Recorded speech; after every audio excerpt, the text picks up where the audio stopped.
The ball comes into Euro, he plays it to Casemiro, and this is a very good little ball around the corner from Casemiro to completely break the Spurs press. 6 Spurs players are completely bypassed. This is not what you think when you say Spurs parked the bus. I'll correct myself. I don't usually win things. I always win things in my second year. Nothing's changed. And you're confident you can do that with this stage of seeing enough? Well, I just sort of said it now, so I don't say things unless I believe them. When he said that earlier in the season, nobody bought it. The idea that Spurs this year were going to win any silverware was crazy, but against all odds and having 27% possession and only 1 shot on target, Spurs beat Man United in the Europa League final. So let's take a look at Ange's plan and how Spurs pulled this off. Welcome to Campfire Football. I'm Sebastian North. Like the video if you enjoy it. Subscribe to the channel if you like breakdowns like these, and leave your comments below. I'd love to hear your thoughts. Now let's go ahead and take a look at some of the clips, the key moments, the tactics from both sides. It's time to break down the Europa League final between Spurs and Man United. Kind of crazy to think that these two teams were in the final of this competition. I think a significant downgrade from Leverkusen versus Atalanta last year, seriously. But hey, Spurs have done a really interesting thing coming to this final. Most of their matches in Europe, especially in the knockout rounds, have been like this one. Very much defensive performances. They have not needed much of the ball. They've controlled the game, and this is what Ange wanted to do. So let's go ahead and take a look at his defensive plan here. First, you have the formation. Dominic Solanke playing as the sole 9. Then you have a very clear advanced midfield 3. So Richarlison on the left, Pap Sarr in the middle, and Brennan Johnson on the right. They really dropped in to be part of a midfield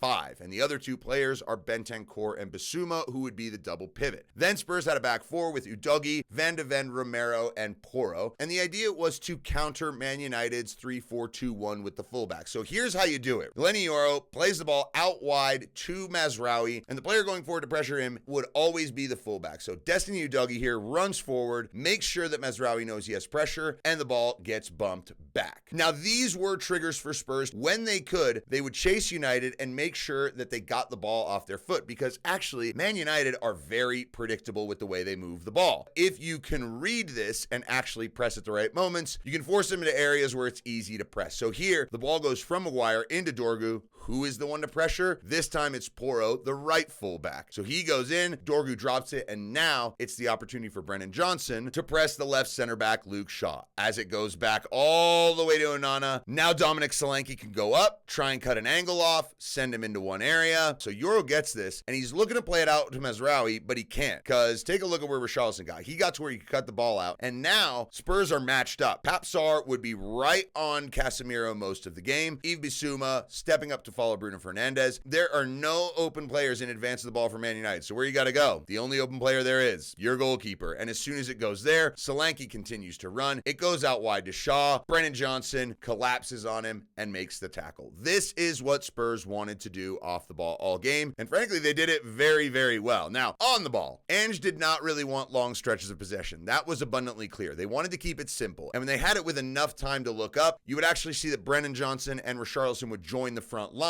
That was to make sure you kept the back line of United honest, making sure they weren't pressing up too high, and it also gave Dominic Solanke the opportunity to check in. So here he goes in towards the ball a little bit, ball goes out to Porro, and Dorgu has to kind of make a decision. Does he go out to Porro? Does he stay with Pap Sarr? Does he drop a little bit to deal with Brennan Johnson? It leaves him in a little bit of a half space, and it gives Porro enough time. And now Dominic Solanke changed it up, makes the run in behind. Now Spurs would play balls over the top or down the channels. When they could, they would also try and get the ball into Solanke's feet. So here, Udogie plays the ball inside, and if Solanke was able to receive the ball and turn, he could actually drive at the Man United back line. And I don't know why United allowed this to happen. You've got one guy on the ball and 3 of you guys back. Now there's actually 6 players for Man United behind the ball if you count Dorgu. Why is nobody pressing Dominic Solanke? And this would be a problem on the goal. We'll get to that in a couple minutes. But as he comes forward, Udogie is now invited to run. Pap Sarr is getting forward. The ball goes out to Richarlison. He cuts it back and whips it in. And this is where you see Brennan Johnson making that run in. It is the exact same one he would make for the goal. The ball is basically identical. And so the fact that you would see a carbon copy of this for Spurs to take the lead is very interesting. Now, let's talk about Man United a little bit. If Spurs changed the way they played in this match, Man United did not. This is very much the same plan we've seen from Ruben Amorim since the start. So Dorgu there, who threw the ball in, he was the left wing back. You had Luke Shaw as the left center back. Harry Maguire as a central center back, and Lenny Yoro as the right center back. Casemiro holding down the central midfield as a 6. Bruno Fernandes would sort of maneuver around and go everywhere. Mason Mount as the left-sided 10, and Amad Diallo really stationed as the right-sided 10, but he would switch off a lot with Mazraoui. That was a little rotation they did, but the thing is, for Spurs, it didn't really matter. It's a guy in a red jersey in a location that we expect him to be. That's easy to defend. So the thing that Man United want to do is take you to one side and then be able to make a big switch or a quick change of play over to their wingback on the other. That tends to be where they find openings. And so as Yoro gets this ball, he goes ahead and he plays it wide. Once again, it's Udogie who goes up and pressures, and he makes sure he's right on Diallo so that Diallo doesn't have time or space. Now, there's a little bit of a breakdown that happened for Spurs here. They have 3 players over on these 2 United players. Really, what should be happening is Richarlison should be dropping in a little bit to Mark Mazraoui, and Bissouma should be holding his position a little bit to be close to Bruno Fernandes. That would let Pape Sarr continue to track Casemiro. But Pape Sarr realizes Bruno's wide open, and he's got to make a choice. He's right in between Casemiro and Bruno, and he's like, I can't leave their best player, their main talisman, running free. So he goes backwards. As the ball gets played to Lenny Yoro, nobody has switched off and picked up Casemiro. So it comes into him, he turns, plays that big switch out to the wing back on the far side. Man United would create a few openings like that, but it just wasn't working out enough. And Bruno Fernandes struggled. He didn't have the impact you would have liked to in this game. I just think he had an off day. So as he plays the ball into Casemiro, it goes wide, ends up coming back to Bruno. Now, what I think he should have done was play this ball to Dorgu and keep on running. But instead, he decides to go back in where he came from. And we know that Pape Sarr is trying to keep an eye on Casemiro. So this leaves Bruno with a little bit of space. Bissouma doesn't step up to him early. The ball comes into him and he's able to receive it. Big problem though. He has a horrendous touch here. The ball gets out away from him and Spurs are able to recover it. That was really the story of the first half. And then we had the goal. So Mount drops the ball into Bruno. He looks up and he sees the run of Amad Diallo. And look, the pass itself is not that terrible, but it's just not high enough. And so Mickey van de Ven wins it. The ball comes to Bissouma and he just heads it away looking for Richarlison. So Man United get it back. You can see there Bruno Fernandes apologizing to Amad. Sorry I didn't hit you there. He gets it back. And this is a crucial moment. He tries to do a little 1-2 here with Casemiro and Sarr reads it. Stretches out, wins it. Starts to run forward. Okay, this is not a problem for Man United. They have 5 guys behind the ball. There's no danger. If Casemiro goes and presses Sarr here, even if Sarr gets by him, there's cover. But for some reason, Casemiro does exactly what we saw earlier. And in 2 seconds, he is now 10 yards further away from the ball. Pape Sarr takes a look up, and he's got 3 guys running ahead of him. It's incredible to see how far Pape Sarr is able to run forward and is not even confronted. So then he just gets it off his feet. Bentancur sees a giant gap in behind Lenny Yoro. The right center back is now out of position. There's 3 Man United players over there for the 2 Spurs ones. Bentancur sees it, makes the run. The ball from Richarlison is good right into his feet. Bruno did a very good job to follow Bentancur and not let him turn and get up in the box. But because Lenny Yoro went out there to mark Sarr, there was a little bit of a disconnect. So when he receives it, he is now able to size up the cross. He whips in that exact same type of ball that we saw Richarlison play earlier. Brennan Johnson, exactly where he was for that ball, but this one goes beyond the front 2. Brennan Johnson misses it. It hits Luke Shaw. It goes in the net, and it's 1-0 for Spurs. So Ange goes in halftime, probably calms his dudes down and says, guys, we know exactly what we're going to do. The same thing we did in that first half, and then with about 15 minutes to go, we'll just lock the door on him, just shut up shop and close this out. And 90 seconds into the second half, it was so clear what the pattern was going to be. Dominic Solanke here loses the ball. Man United have it and are able to rebuild another stretch of possession. But Man United did not know how to really break Spurs down. They were just way too predictable. Spurs would funnel so many players over that there were no little passes to find, and Man United would turn the ball over. Even when there were players who were able to find space, Richarlison was on him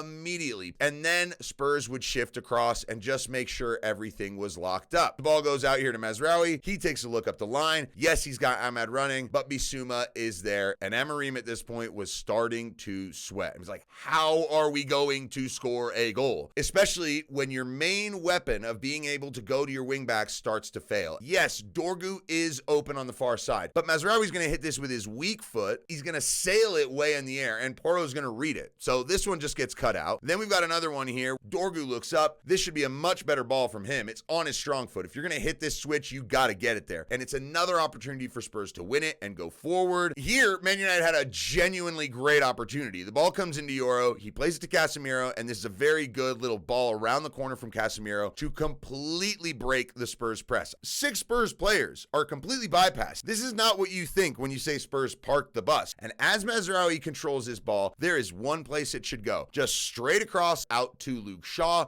and then there's a numbers up situation because it's a 4-on-4. But here, Mazraoui tries to go over the top. He's falling over as he's hitting this ball, and it's a very weak attempt. And Spurs are able to get the ball and once again break up the play. And it just gave Ange and his Spurs players a whole lot more encouragement and determination that they could win this because the defending from them was great. Bruno plays Dorgu in. He crosses the ball. Destiny Udogie comes over to follow Amad Diallo. Udogie's there, gets his foot on the ball, and breaks up the play. Man United did get a couple really big opportunities. This is the first one. Free kick. Ball gets launched into the box, and Vicario drops it, and it lands right on the head of Rasmus Højlund. His header is a good one. Over the crowd, high towards the goal. But man, Vicky Van de Ven does a great job of clearing it off the line, but it's not even over yet because it lands right in the middle of the box, and Spurs have just got to barricade this down. They make the block, they get the ball away, and they survive it. And moments like that really do give you encouragement, but they also can make you go a little crazy. As this ball goes into Joshua Zirkzee right here, I don't know why, but Romero and Bentancur both got forward to go and pressure it. And so as he lays this ball off to Mazraoui, all of a sudden, take a look at this numbers up situation for Man United. Mazraoui looks up and he's got both Dorgu and Garnacho completely open on the far side. Porro has to make a decision as to whether or not he's going to sort of play with them or if he's going to come in to mark Bruno Fernandes, who is running straight into the middle of the box. And I just think this is the wrong decision for Mazraoui. I think he should go over to Dorgu, who's running at goal. Instead, it goes to Bruno. This is a difficult header. He still takes it poorly, and so it goes wide. And at that point, Ange was like, I am doing no more of this. I'm putting on another center back. And this was what they did to roll out the rest of the game. But the question for Man United is, if Spurs have a back 5, why do you need 3 guys back? This is overkill. Harry Maguire should be in the front line standing right next to Kevin Danso. Now look out on that far side. You got Shaw, Garnacho, and Dorgu. They're creating a problem for Spurs. As this ball comes across, Dorgu would be able to get open because Danso's following him right now. But if Harry Maguire were up there with him, he wouldn't be able to, and Dorgu would be able to find space. And this just took too long. Another cross into the box, another one that Spurs would deal with and win. In the end, the ball would come to Dalot. He would hit a very nice ball in, and it's actually Luke Shaw who wins the header. Very good save by Vicario. Spurs hold out and win the Europa League final. Ange gets his redemption. There is no secret as to how big of a deal it was for both these teams to be able to get into the Champions League next season. But only one could do it, and it was Spurs in the end. Did Ange Postecoglou save his job? I'd love to know what you think. How about Ruben Amorim? So yeah, let me know what you think. Thanks for stopping by. I hope you enjoyed this breakdown. I'm Sebastian North. This is Campfire Football. Hope to see you again for the next Cup final.